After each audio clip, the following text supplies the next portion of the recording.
hit record.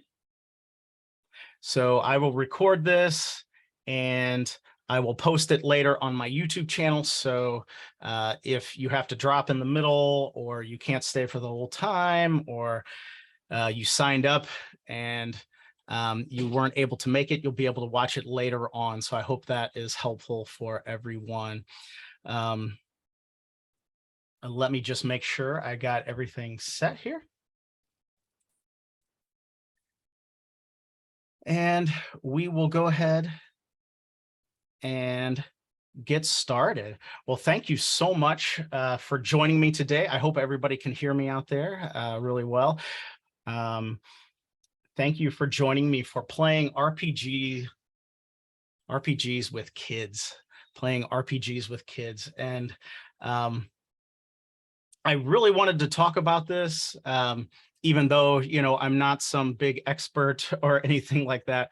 I really wanted to talk about this because I am beginning to role play with my kids, and I want to pass down the hobby, right? I want to pass down the hobby of tabletop role-playing games to my kids. I really enjoy it so much. I want them to enjoy it. I want to enjoy it with them. So to get started, just a little bit, my name's Matt. I'm a writer, podcaster, game master. I run the website dicegeeks.com. And like I was saying, I'm not an expert on playing with children, but I am really getting into just now playing with my kids. And it's kind of interesting because I have, now I'm playing with my children. In the past, of course, I have played with some other people's children. So I've played with my nephews and a few other children kind of along the way before I had kids myself. And then what is interesting is that I played role-playing games when I was a child myself. But I really didn't play with adults. So that kind of puts a different spin on things when kids play by themselves, when a group of children play by themselves, as opposed to having an adult there. So kind of the topic today is when an adult is playing with children, when we're role playing with children. And, this first point is probably very self-explanatory, especially if you have kids or you have been around children. Kids are natural role players, right? They role play everything. They are the mommy, they are the daddy, they are the baby, they are everything, right? They just start out life role playing. Just the other day, my almost 4-year-old was hopping around the house and I'm like, what are you? And he's like, I'm a frog. And the other day he was a goat, right? They're natural role players. So when we, are going to introduce role playing to children, it's going to take very little explanation to say, hey, you're going to pretend to be somebody else. They're already there, right? They are already there. They are ahead of us adults in many cases. They don't have to have that really too much explained to them, right? They are a natural role player. Pretending to be somebody else or an animal or something like that just comes so natural to them that introducing the concept shouldn't be that difficult. Also, kids are creative. This is another one that probably doesn't need a lot of explanation, right? Kids come up with stuff all the time. They're using their imaginations every single day. Sometimes as adults, we kind of put that in the back burner, sometimes, and we leave that childhood play behind. Now, I hope that's not the case for people who are listening, because we are role players, right? We play role-playing games. We use our imaginations as we play role-playing games. So hopefully that's not the case with this crowd that I'm talking to today. But kids are creative, and we have to remember that, right? One of my sons asked me I think it was a couple years ago. He said, his words, he was like, "What kind of cool animal do you want to be, Dad?" And I was just thinking, I was like, "What's the coolest animal?" And I was like, "I'll be a tiger. I'll be a tiger. Tigers are cool animals." And my son just answers back and he just says, that's really cool, but I'm a dinosaur that flies." Right. So he just nailed it. Like, he just thought of a cooler animal than I was thinking of. Right. He got me. Right. Because a dinosaur that flies is cooler than a tiger, even though tiger's cool. So kids are creative. Right. And they're going to come up with stuff that is incredible while we are role playing. And this is kind of an interesting point because, kids are small, and, it may seem like a funny point to bring up, but I think this is something that we have to remember as adults when we're playing with kids, because this introduces some, just some kind of interesting situations, right? That we forget that kids are small, even though they are pretending to play, maybe a hulking barbarian or something like that. They will forget that, right? I remember a number of years ago when my nephews were 10 and 8, and I was role playing with my nephews, and we were playing a Star Wars game, and I said, like, a big bounty hunter like opens the door in front of you, and he says, like, "Who are you?" And what did my nephews do? They said, "We run away," right? Because that is a normal reaction for a child who is small, right? Something threatening is here. You're just going to say, "Hey, well, I run away from that." And so we have to remember that when we're playing with kids, just to remind them, "Hey, look, you're actually taller than that bounty hunter who opened the door," right? You are actually bigger than he is, or whatever it is, right? We have to remember that. But sometimes kids get into this, they'll still be thinking as if it's being presented to them and not to their character. So we kind of have to remember that, because they'll say some things sometimes that are a little off the wall, or they'll want to do something that seems kind of funny to us. They'll want to run away from a challenge. They'll want to run away from something, because that's what a child would probably do if they were confronted with something like that. Also, kids are crazy, right? Of course, right? They're crazy awesome.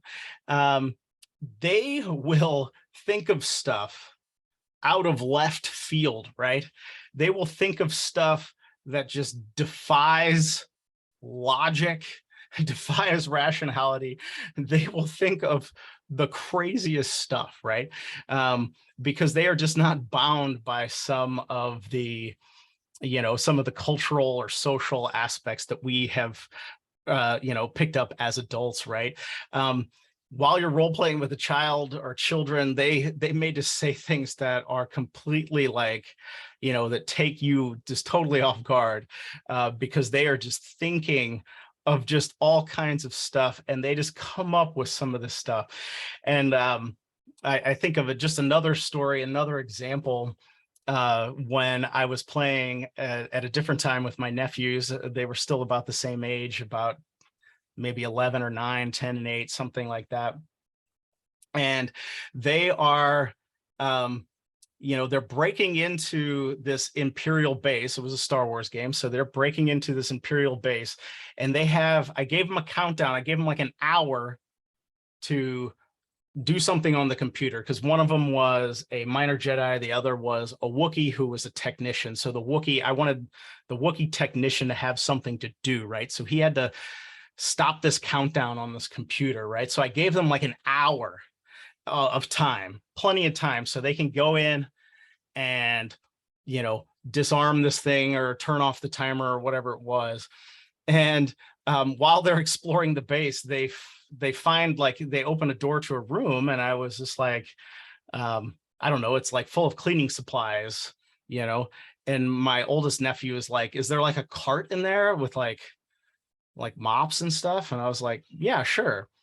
So he then spends like the next 20 minutes in game time having the Wookiee push him up and down like the hallway in the cleaning cart, right? And so I just didn't know where that came from or what. He just wanted to have fun with a cleaning cart. I guess that's what a 10-year-old would do if they found a cart, just have your buddies push you up and down the hallway. And so, but finally he realizes, wait a minute, weren't we on a timer? And I was like, yes, you had an hour. And he was like, well, how much time do we have now? And I was like 8 minutes. And he was like, oh no, we need to do this, right? So he just totally forgot that they needed to do this mission, right? But it was a lot of fun, just watching him do some of those things and just trying to understand, right? Just letting him have fun too, because he came up with something that was going to be fun and he just wanted to enjoy that. And hey, that was part of the enjoyment of the game, right? Me as the game master, I'm not going to sit back here and say, oh, well, you probably shouldn't do that with the cleaning cart or whatever. Well, why not? Why not? Just let them have fun with the game. Violence, right? Some people, we always wonder about violence. Do we, or what kind of violence are we introducing to children and things like that? So I think, you really need to understand the group of children that you're playing with. If they're your own kids, what are you comfortable with introducing to them? If there's somebody else's kids, that might be a little bit more tricky. You might want to ask their parents or talk to them about that a little bit. Of course, we can do violence totally cartoon style, where nobody dies, right? Where people just get bonked on the head and things like that. You can run violence that way. There are a number of games, of course, where you can run a game and just not even have violence be a part of it, right? It could just be, solving puzzles or solving mysteries or things like that, or dealing with some kind of, social situations or something. But kids usually do like the violence part, right? But, if you're, concerned about it, hey, you keep everything kind of like, maybe like the old Batman animated series, right? People get bonked on the head, people get tied up, people get maybe threatened with weapons, but you knock the sword out of their hand, right? You hit the sword and knock the sword out of their hand, or something like that, like Batman in the old, in the animated series would do something like that, right? So you don't have to get into, big descriptions of violence or anything like that. Of course, I think sometimes as adults, right, we kind of get into that maybe a little bit if we're used to playing with an adult group, or we're watching a lot of rated R movies and stuff. Sometimes we can get into that and we can start describing the violence when we don't even have to do that even in our games, right? This is something we don't even have to do in our games. So if we're playing with children, that is something that we, definitely can control and definitely should be on the lookout for, right? So, introduce what you feel is right for your kids or the kids you're playing with. And, like I said, maybe talk to other parents if you're playing with other people's children, let them know what kind of violence is okay.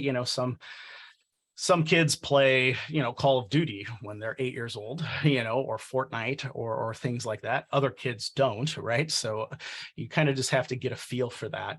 And, and do what's comfortable for you too, right? Like if you're not comfortable with it, then stay away from it, do something else, make it cartoony, people, you hit with your sword, but you say they're unconscious, right? They're incapacitated. They're just knocked out.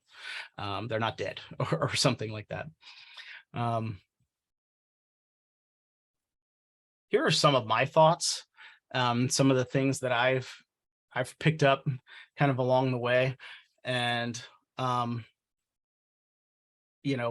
think they're really important, when we're playing with kids. Let them be creative, right? And some of this is, honestly, some of this is just good dungeon master or good game master advice. But for kids, when I say let them be creative, they might say, when you're asking them to create a character, you might say something like, oh, what kind of character? And they might say, oh, I want to have magic. And you say, oh, that's awesome. We're playing D&D, or we're playing a fantasy world. Magic's great. What do you want to do? And they might say something like, oh, I want to shoot icicles out of my fingers. And, as an experienced player, you might think, oh, that sounds like Ray of Frost. But what you don't want to do, right, is you don't want to go, that sounds like Ray of Frost cantrip in Dungeons and Dragons, but it's not icicles. It's a Ray of Frost. Don't do that, right? Let them just picture it as icicles coming out of the fingers, but you can use the Ray of Frost cantrip, right? The same way with like something like a firebolt. They say, oh, I want to shoot fire. I want to shoot fire out my eyes. And you say, oh, that sounds like firebolt. But, we have a tendency sometimes to say, oh, well, but yeah, you shoot it out of your hand though. No, just let the kids shoot it out of, their character's eyes. Like, what does that matter? That doesn't matter. So let them be creative, right? Only use a few rules, right? And this is if you're playing with younger children, right? If you're playing with say like 12 and up or 13 and up, kind of the teens, you can introduce quite a few rules for teens. But if you're playing with kind of elementary school, age groups, use only a few rules, right? Only use, some of the main ones. So like, Dungeons and Dragons, what do you need? You need to hit, you need armor class, you need weapon damage, some spell damage, maybe a spell save DC or something like that. Well, guess what? Use just those, right? Don't focus on some of the other rules, don't try to, force, an 8-year-old to figure out all the minutia that goes behind some of the spells that are used or something. Just simplify things. Just cut some of that stuff out. Just say, oh, you cast a spell, roll damage. You hit, or you didn't hit, or whatever it is, or the spell didn't work right, or you swung your sword, but you missed. Don't worry about some of the other stuff like that. Just use a few rules, and be willing to bend the rules too, right? Sometimes, you might get into a little, a situation that kind of rules heavy or something like that. Just, forget about it. Just make up something, because the kids won't care, right? They're going to have fun. The next one, they will get distracted. Understand that the kids at the table will probably get distracted with all kinds of other things, right? And don't get upset, right? I think sometimes, getting used to playing with adults, right? We can say things, especially if they've been our friends for 20 and 30 years. Like, I'll role play with people that I've known for 20, 30 years. I can say, hey man, put away your phone. What are you doing? Kids, hey, they're going to get distracted. No worries, right? We're just having fun. We're just playing a game. If they get distracted, to say, hey, are you still playing? Are we done? And if they're done, hey, they're done. If they, I was just, I was thinking about the goblins you talked about. I just got distracted. Whatever, just kind of pull them back, and maybe they'll come back in, and you'll be able to finish, you'll be able to finish something, or play a little bit more or whatever. But hey, just roll with it, right? They're probably going to get distracted, especially if they're very young, right? If you're introducing to a 4-year-old, 5-year-old, or a 6-year-old, they're going to get distracted, right? And that's just the way it goes, right? So just, no sweat, right? Let them feel in control. And this, like I said, this is pretty good GM advice, as it is. Let them feel, maybe not necessarily in control, but maybe make sure they have agency, right? Make sure your players have agency. That's always great advice. For kids, it is really, I think it is really important that they can feel like that they have input, right? And it'll make the game, right, more theirs, right? It'll make the game more theirs, and they will feel like that they had, more fun while doing something like this, right? instead of if you take away a lot of that agency, and there's just little things. And sometimes it can be just little things like, they'll say, you'll say, oh, you check into a room at the inn and you go into the room. A kid might say, well, can I rearrange the furniture in the room to the inn? And now we would, as an adult, would say, no, you can't. Why would you do that? That doesn't make any sense. But just let the kid do it, right? Like, who knows what they're doing? Maybe they're coming up with something. Maybe they want to jump on the bed or something, like, because they're thinking like a kid. Or if if you're playing D&D and they say they want to name their character Star Wars Jim or something, just, don't say, no, that's not culturally appropriate for a dwarf to be named that or something. Don't worry about stuff like that. Just let them call him Star Wars Jim. And then hopefully when the child is in their 20s, that kind of stuff is out of their system and they can name the character appropriately, right? But hey, just let the kids kind of roll with it, and let them feel like they have agency. And sometimes this could be for children, right? This could be breaking rules, right? They want their wizard to be, also a fighter, or they want their fighter to also have magic or something, and we might just have to break a few rules because we're probably not going through all kinds of levels. We're not going through all these levels with a 7-year-old or a 6-year-old, right? We're just trying to introduce them to the concept of role playing. So let them have fun with it. Let them have fun with it. Give them a cantrip and a sword. What does it matter, right? It doesn't matter. We can all have fun. So I think those are some really good points. Let them be creative, use only a few rules. They're going to get distracted. We shouldn't get upset about that. I know sometimes adults, we're uptight about stuff like that. We just need to kind of let that go, and let them feel in control. Give them agency. Let them have control over their characters, right? What does it matter if they want to play a talking dog? Like, let them play a talking dog. Just kind of, just let them have agency, let their characters do stuff, because they're going to come up with some really fun stuff. Like I said earlier, right? They're crazy awesome. They're going to come up with some really cool stuff. Now, I asked my oldest what he wants to see in a role-playing game. He is 8.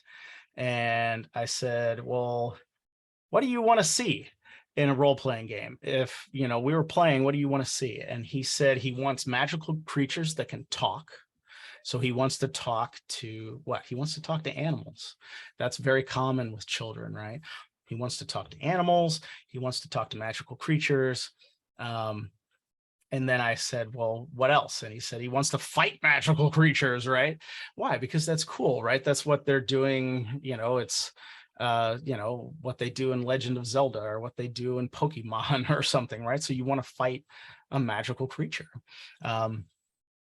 And then he said, this is where I said sometimes kids actually like the violence part. But he said he wanted weapon fighting, but he also wanted hand-to-hand fighting, because he wants to wrestle and he wants to do things like that. So this is what my son had to say.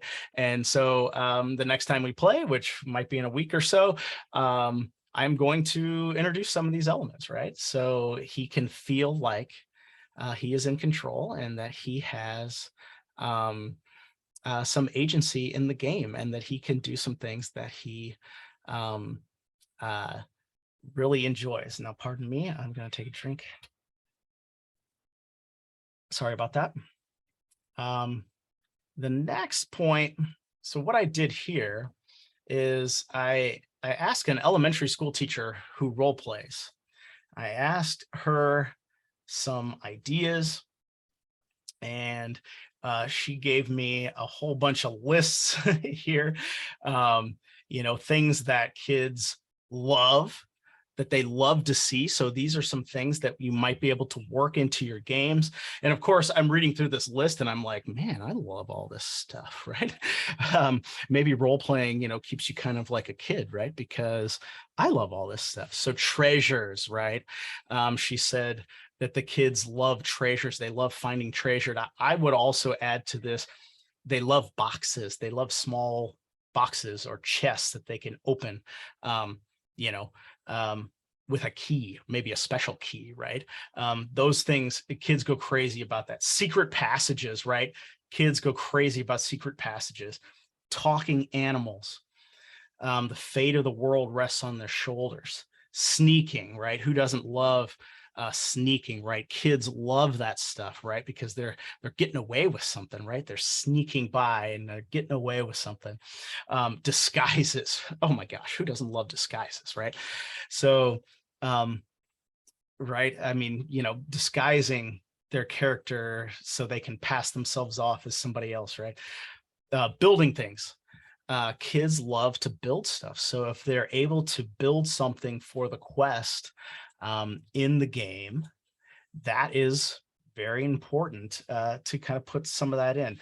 Now, she said also silly curses, but beware because kids can get out of hand with this stuff. So like anytime somebody says a certain word, a certain character hiccups, right?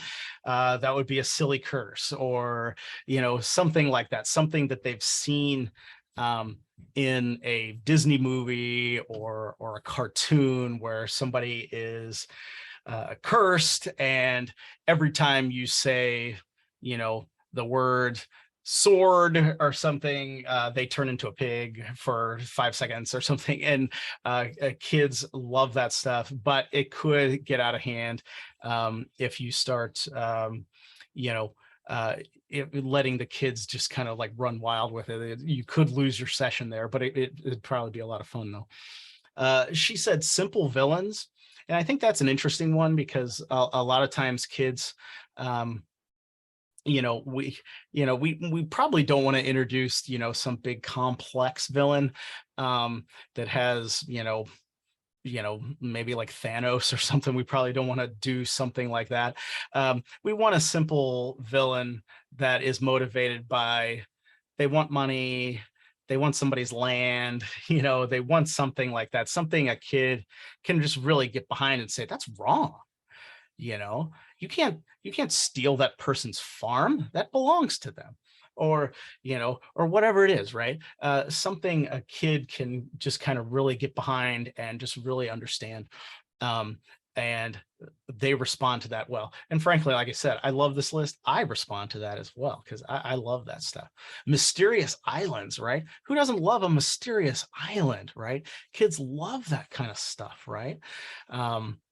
Magic forests, labyrinths.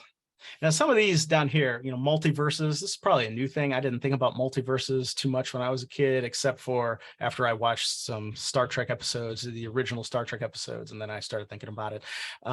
Multiverses is interesting because you can have people from different dimensions, right?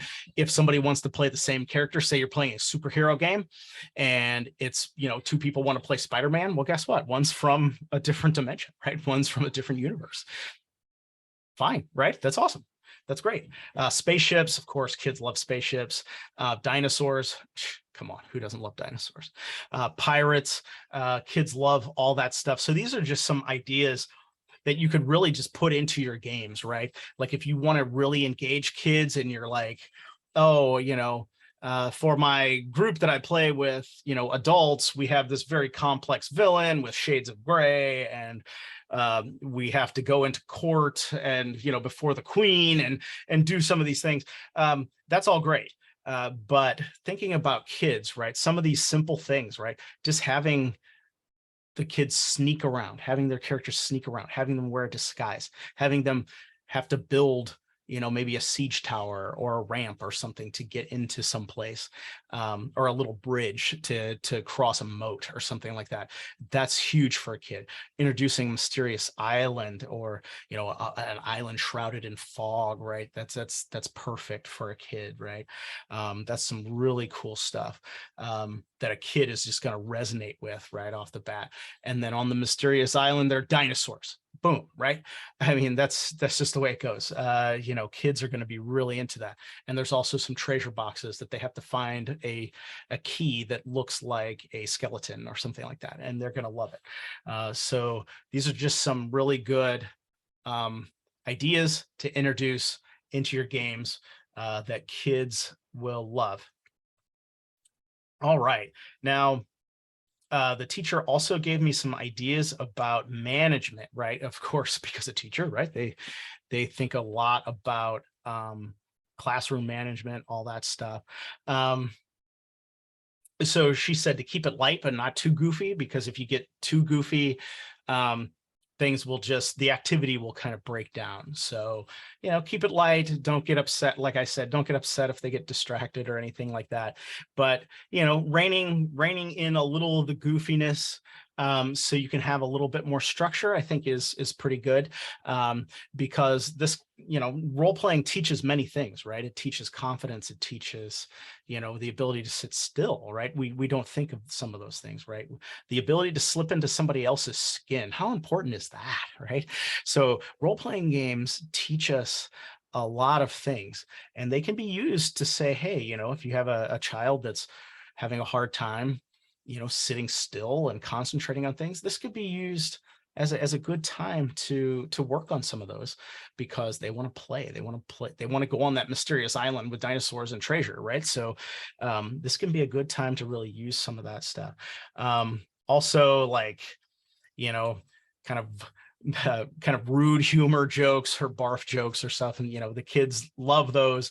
But if you do it too much, right, she was saying, you can really kind of lose your audience into that. um, Keep it short. If the younger the group is, the shorter the session, right? That kind of makes sense, right? If you're playing with a 5-year-old and a 6-year-old, a 3-hour session is probably not going to work, right? So a half hour, 45 minutes, hey, that's great. Maybe it's only 20 minutes. Maybe you just create characters and you're just introducing them to the concept of role playing, with a little bit more rules than they're just their pretend play, right, that they normally do when they run around. But you're introducing some concepts that they could really understand. Keep turns fast. This is, like I said, this is some great GM advice, DM advice, across the board, right? Keep turns fast. Make sure they have something to do. Make sure, nobody's taking too long, right? That they're just sitting at the table and you're not doing anything. I know sometimes as an adult, we might do that, right? Our players can't figure out stuff and we'll just sit there, and we'll just look at them. Well, what are you doing? Help the kids along. Let's make sure things kind of move kind of quickly, so we don't get bored.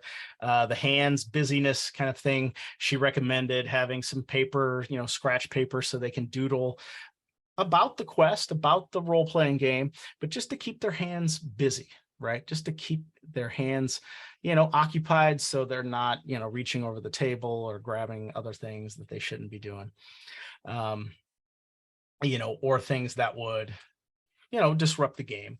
And then she said, set expectations beforehand, set some kind of clear expectations beforehand. So, if you haven't introduced the concept of role playing to your kids and they haven't watched you maybe role play or something like that, they may not understand that they need to sit down. They need to take turns. They need to wait for some people as one is speaking. They need to wait and let that person, let that child speak or that person speak, and so you can take turns, uh to roll carefully, right? Some things that happen with kids, what is dice go flying, right? Dice go flying across the room or something like that. You can just let them know, say, hey, we're going to roll dice, we're going to roll dice on the table here, we're going to roll it in this box, we're going to roll it in this, whatever, if you have a dice roller kind of thing, you say, hey, we're going to roll the dice here, we don't throw them across the room. Not to have a fit when you critically fail, right? Trying just to understand, say, hey, look, sometimes your character's not going to do something, okay? You're going to try to climb the rope and your character's going to fall. That is no reason to throw a fit. That is no reason to get upset. Frankly, this is good advice for adults who role play, that occasionally, this happens, and I don't know why it does. It's like, come on, man, you're like 38 years old. You understand, you fail. Okay, calm it down. Hey, it happens. All right. It's, we critically fail, and that's fun, right? We can even introduce that idea to our children, right? hey, this actually can be fun. It can lead to something else, right? It can lead to something else that's fun. No limited metagaming. This is an interesting concept because sometimes, this may not be that big of a deal, but you may want your kids just to be able to talk about the situation and come up with the coolest plan, even though in game the evil guy is standing right next to them, right? The person, the group of stormtroopers and the Imperial officers standing right there saying, put your hands up. And of course, it would be metagaming in an adult group to have the character, have the players talk about how to get out of the situation. But maybe for kids, you're just like, I don't care. Yeah, let them talk it over, and then what do you do, right? Because maybe they're going to come up with something creative. So that's up to you. That's up to your table. No gloating. Use encouraging words. Obviously, coming from a teacher, right? This is important for her and maintaining respect in the classroom, right? You're going to succeed. Your sister fails at her role. You don't have to gloat about this stuff, right? We can, this is not, we're not competing, right? Hopefully you're on the same team, and use encouraging words, right? This could be a big one too, that when somebody does something and they fail, you can just say, hey, try it again, do this, something else, do something else. Encourage kids to do that, right? Like I said, role-playing games can teach people lots and lots of things, right? And these can be used really in an educational sense as well, because I know for me, I started playing Dungeons and Dragons when I was 9 years old. It led quickly to other role-playing games, right? I wanted to read those books. I struggled with reading as a kid, terribly struggled with reading as a child. But guess what I wanted to do? I wanted to read my role-playing game books. I also struggled with math. Well, guess what you have to do when you roll dice? You have to do a lot of addition, right? You have to do a lot of reps there on math. Those things help me immensely. So these, role-playing games can actually help your children. If you're struggling, with a child who has learning disabilities, like I did when I was a child, you can introduce some of this stuff to them to really help them. And especially if they're into it, right? If they start buying into this stuff, if they're like, oh my gosh, dragons and all this stuff, they're into it. They're going to want to read. They're going to want to do math, rolling dice. They're going to want to sit still. They're going to want to take turns. They're going to, want to focus on trying to do some of this stuff. And there is tons of skills. And like I said, slipping into somebody else's skin, walking in somebody else's shoes, trying to understand them. How important is that, right? How important is that? So I think, a lot of, the gaming can be used here in so many ways. And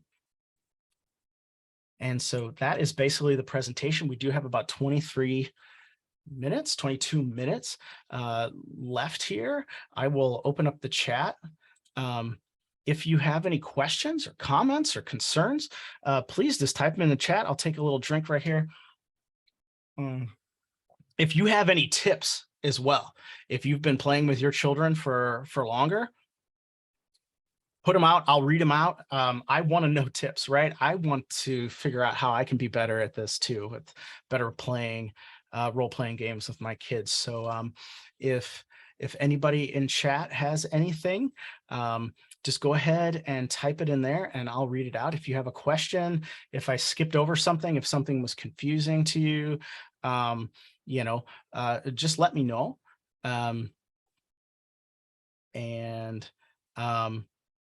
Yeah, I would love to have kind of a discussion like that, but yeah, you do have to do it through chat. All right. Any recommendations for running a game with both kids and adults, i.e. if running an open game at a store or something, or for a family of all ages? Yes. This is a big one because, right, what was I saying? For kids, hey, throw some of those rules out the window. Adults are like, I want to follow some of these rules, right? So that can become kind of tricky to really walk that line. I have played in some games with kind of a mixed group like this. Now, the child, I'm thinking of a couple instances. The child was like 11 or 12, so the child could handle some more rules, and the parents were there to help. When the child got confused, the parents were there to really help explain some of the rules, so it didn't all fall to the game master to try to explain those rules. I think a game would be really difficult if you're talking, other than parents or aunts and uncles or cousins or something like that. It would be very difficult if you were playing a game with like a 5-year-old and adults, right? That's what I would be, I would say that would be tricky, because the 5-year-old's going to need a lot of rules bent, unless, right? I mean, just talk to some of the adults, right? Like if the adults are cool and you say, hey, look, the adults, we follow the rules. Kids, the kid's not going to follow the rules. Is that okay? And, some people might be, for that or opposed to that. Like I said, if it's the parents or if it's, another relative, hopefully they're totally cool with that. Like I would be cool with that, right?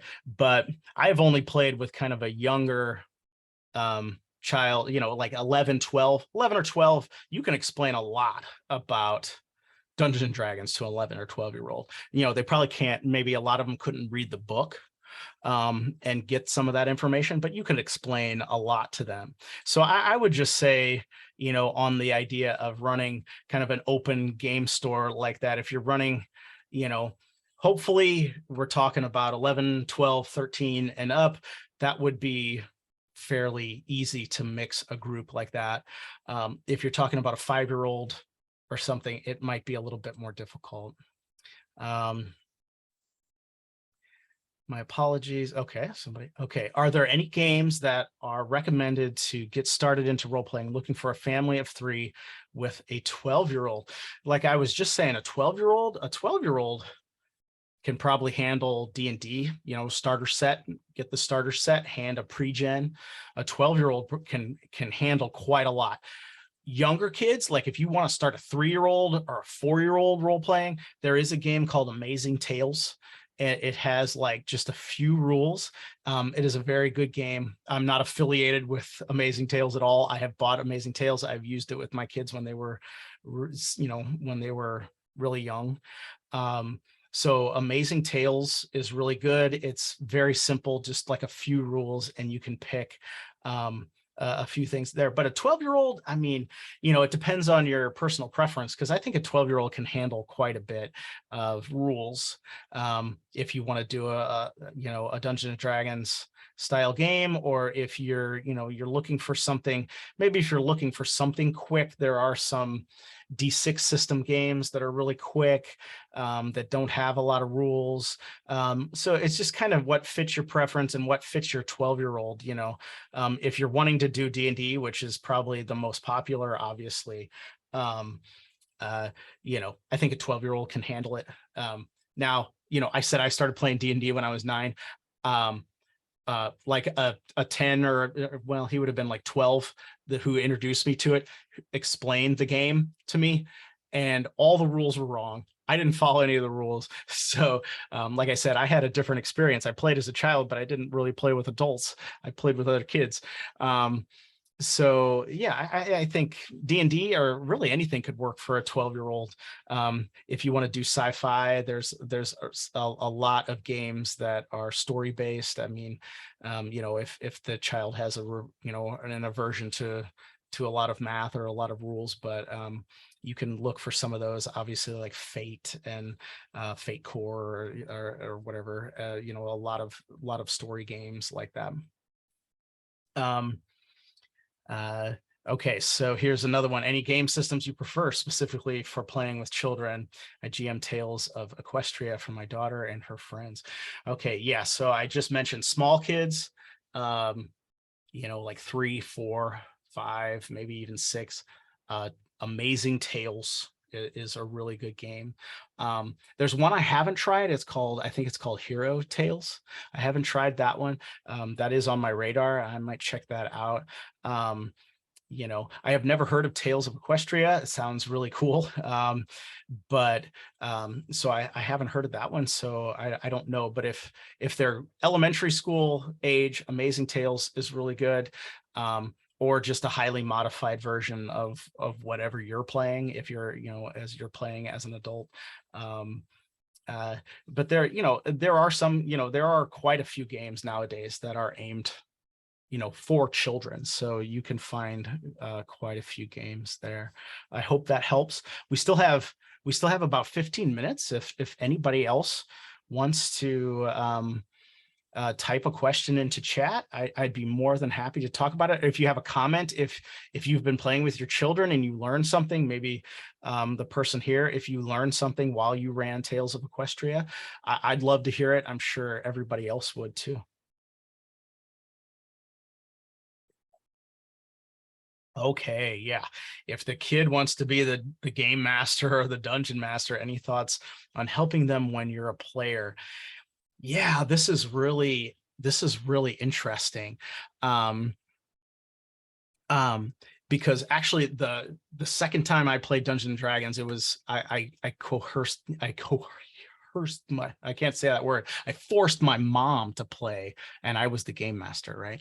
And so I really think this is interesting, right? Because actually my son, my oldest son, just like a couple months ago, um, you know, my wife was out, I was taking care of the baby, and he said he wanted to role play. And I was like, I can't right now, I'm taking care of the baby. And he was like, I will be the GM for my two other brothers. And I was like, well, that's awesome. And so I listened to him do this, and it was the funnest thing to listen to him be a game master for the first time. But yeah, if the kid wants to be the game master, any thoughts on helping them when you're a player? Obviously, a big don't, right, is you don't want to run over them, right? You don't want to take charge. You don't want you don't want to start saying things like, oh yeah, well that wouldn't work, or that's against the rules, or though this and this. You want to be kind of subtle with some of that stuff, right?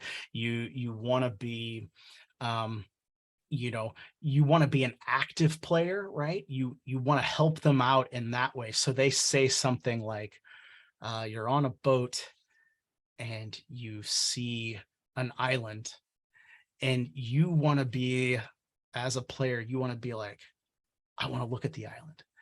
Do we have a spyglass? Can I look at the island? Right? Can I see the island? You know, you want to be able to be active to help them along there.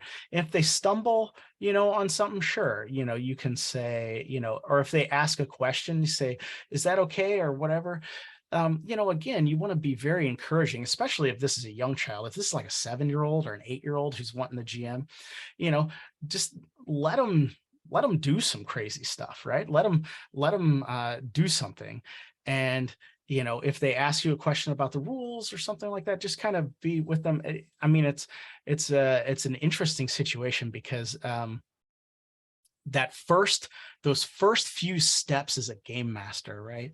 You want to make sure that you are building that person up and encouraging them, because you know, you could kill somebody's, you know, game mastering career right there if you keep saying, no, that's against the rules, no, that shouldn't be allowed, you know, something like that. Just kind of go with it, be active, help them out, you know, some way. Like if there's something obvious that you see, maybe you could ask that question, right? Ask a leading question. You know, they're stumbling over something on the tower, they're saying, oh, there's a tower, but they're stumbling. Ask the question, is it guarded? And then they would be like, oh, I should put guards around the tower, right? You know, oh, is you know, the castle, you need to break into the castle. Oh, you know, ask the question, is there a moat around the castle? Ask some of those leading questions and get them thinking about that, so they can say, yes, yes, yes. Oh yeah, there's a moat around it. You know, oh yeah. There's the door is locked. You know, they might not have thought to have the door locked. So ask some of those leading questions. I think that would be a good way to do that. All right, next question. How do you create inspiration? Classic Saturday morning cartoons, movies. Where does your inspiration for stories and characters come from in your experience? Yeah, all of that. um, Classic, cartoons, movies, um, uh, all of it, books, stories, um, all of that stuff, right? Um, that is where the inspiration always comes from, right? Um, we, even as adults, right? We read a book, what we're gonna learn something from that book. We're gonna watch a movie. We're gonna get something out of that movie that we can use in our games. Maybe, we don't run the thing exactly like the movie, or we don't run the thing exactly like the book, but we're always gaining inspiration from those things. And also too, when you're talking about kids, and you say, and if they don't know what kind of game they want to play, and you ask them, say, what kind of game do you want to play? Do you want to be a superhero? Do you want to be a wizard? Do you want to be a warrior? Do you want to be in space? They're going to tell you some of those things. They're going to say, oh, I want to be in space, right? Maybe you just watch Treasure Planet and you're like, let's play Treasure Planet, right? I mean, why not? Something like that. So yeah, inspiration comes from all of those places. Yeah. And so I really encourage game masters and role players, watch movies, read books, listen to books, listen to podcasts about stories, read, do all that stuff, and you will have inspiration for days and weeks and months. Tales of Equestria is the My Little Pony game. I was wondering that. So the Tales of Equestria is the My Little Pony game. I should have realized that. I was wondering if that was the My Little Pony game. And the person says, great for younger kids. The character sheet even helps you color your pony and make cutie mark as part of the character creation. That part really caught their interest from the start, just in case people wondered what it was. Absolutely. I mean, Tales of Equestria, My Little Pony game, that sounds great for kids.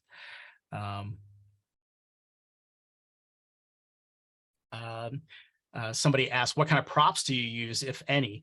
Minis, maps, handouts, etc. Yeah, I don't use a lot of props. So I don't use a lot of minis or maps. Handouts, I mean, definitely maps. If kids love maps, by the way, kids love maps. So if you have a map, show it to them, right? Put it down on the table, show it to them. They'll go crazy over it. They love maps. I love maps, right? Like, this is part of the thing. So if you have a map, put it down. If I had a map, I'll put it down. I have, for Star Wars, I've ran one session of Star Wars for my kids. I have, from back in the day, right? I have a map of the cantina. So guess what? And Mos Eisley. So guess what goes on the table? Right? A map of Mos Eisley, a map of the cantina goes on the table. They love that stuff. They go crazy over the map. So if you got maps, do that. Minis, I think minis could be fun for kids. I have never done that, so I'm just not into minis. I'm more into theater of mind. So you can definitely try some of that stuff. Yes, and the clarification on the inspiration question was, I mean, inspiration for the children. Sure. That's all the same stuff applies, right? If you're reading books to your kids, right? If you're reading Harry Potter to the kids, what are the kids going to want to play? They're going to want to play students at Hogwarts. If you read The Black Cauldron, what are they going to do? They're going to want to go on a quest, right? They're going to want to have a little, what's his name, Gurgi. They're going to want to have that next to them. If they're watching some cartoon, right? They're going to want to play in that cartoon, right? Like I said, if you watch Treasure Planet with your kids and then ask them what they want to role play, they're probably going to say Treasure Planet, right? So those are always good. I think it applies for adults and for kids as well. It's just all the stuff, all the stuff, all the books, all the movies. Do you try to direct them with favorites of yours? Do they come up with their own? Which wins out? Now, this is an interesting question. So do I try to steer them into favorites of my own? And the answer is yes. Absolutely. I want my children to appreciate great things, right? I want them to appreciate The Hobbit and The Lord of the Ring, the books. I want them to appreciate The Black Cauldron. I want them to appreciate some of these great things. Yes, now, yes, they do come up with their own, right? Like, I didn't grow up with Harry Potter, right? I didn't grow up with that. My wife is reading Harry Potter to the kids, so they may want to play in Harry Potter. If that's what they want to play, hey, Harry Potter's awesome. So we're going to play. If they want to play something I've never heard of, then I'll look into it, right? You know, maybe they want to play, you know, we've been watching some of the old DuckTales. Maybe they want to play DuckTales. Okay, I know DuckTales, right? So I can do that. If they come up with something on their own, I would have to look into it and see what it is. But absolutely, do I want to try to direct them? You know, I tell them D&D. What is D&D? D&D is basically like playing The Hobbit. You're in like a world like The Hobbit, and they're like, let's go, right? Let's be in that world. So absolutely, do I try to direct them with some of my favorites? Absolutely. Any other questions? We got about 5 minutes. Oh, well, thank you. So somebody is just thanking for the talk. I hope it was entertaining and informative. I hope so. We do have 5 minutes, 4 minutes. If you want to sneak a question or a comment, if somebody's played with their kids, let us know. But I can be here for another 4 minutes or so to answer another question. I really appreciate all of you dropping by today and taking time to come to the presentation. It was a lot of fun putting together. All right, so somebody says, yes, thank you. My kid is only 2.5 and I just can't wait. Yes, absolutely. When they're so young, you just want to get in there. And I'm telling you too, Amazing Tales is geared for 3-year-olds. I think I misspoke a while ago. I said Hero Tales. It's Hero Kids. There's a game for Hero Kids.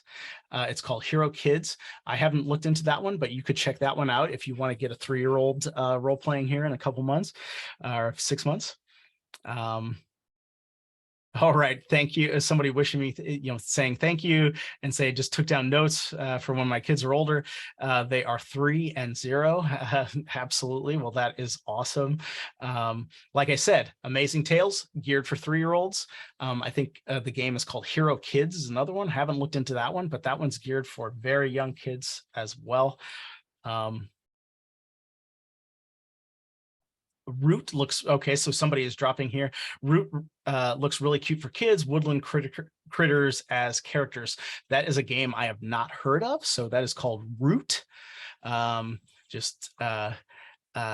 is an interesting game. So maybe that is something worth checking out as well. Woodland Critters as characters would be awesome. The kids would really love that. So that sounds like a really good game there. I'll definitely have to check into that. So thank you for mentioning it. Yeah, just like 2 minutes. Any other last questions? All right, so thank you again. We're looking forward to fostering our son's creativity, patience, team building. Have a wonderful day. Well, thank you so much. Absolutely, role-playing games do all of that. Creativity, patience, team building, all of that.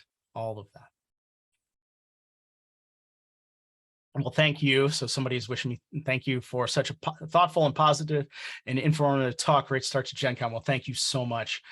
Thank you so much for joining me here today. It was a lot of fun putting this together, a lot of fun thinking about these things because I am really I really want to see my kids role playing on a more regular basis here in the future as they are getting older. So yeah, just like a minute and a half. If anybody else wants to sneak in under the wire, get a last question in or something like that. But I really appreciate all the thanks. All right. All right. Well, thank you. Thank you so much. All right. Just like a minute to go. Probably not any more questions, I guess. Hopefully it was a good talk. Oh, but there was a question above on murder hobo kids. I did not see that. I did not see that question about murder hobos. That is an interesting question. Uh, a lot of times kids don't want to do that. They don't usually really start wanting to do that until they're teenagers. I find that the younger kids want to do other stuff, and they don't just want to walk around and whack people and kill people. Um, um, and then somebody asked for my socials and all my info. Well, I appreciate that. So dicegeeks.com. I will post this to my YouTube channel, and I will put a link in the message section under this seminar. So if you want to watch it again, yeah, Dice Geeks, everything is Dice Geeks. That's my whole business, is Dice Geeks. So dicegeeks.com, that will lead you to everything. I really appreciate it. And we are now, thank you. I hope you have a great day too. We are now a minute over with, so I will go ahead and close out. Well, thank you so much, everyone. I hope you enjoyed it. Thank you so much again.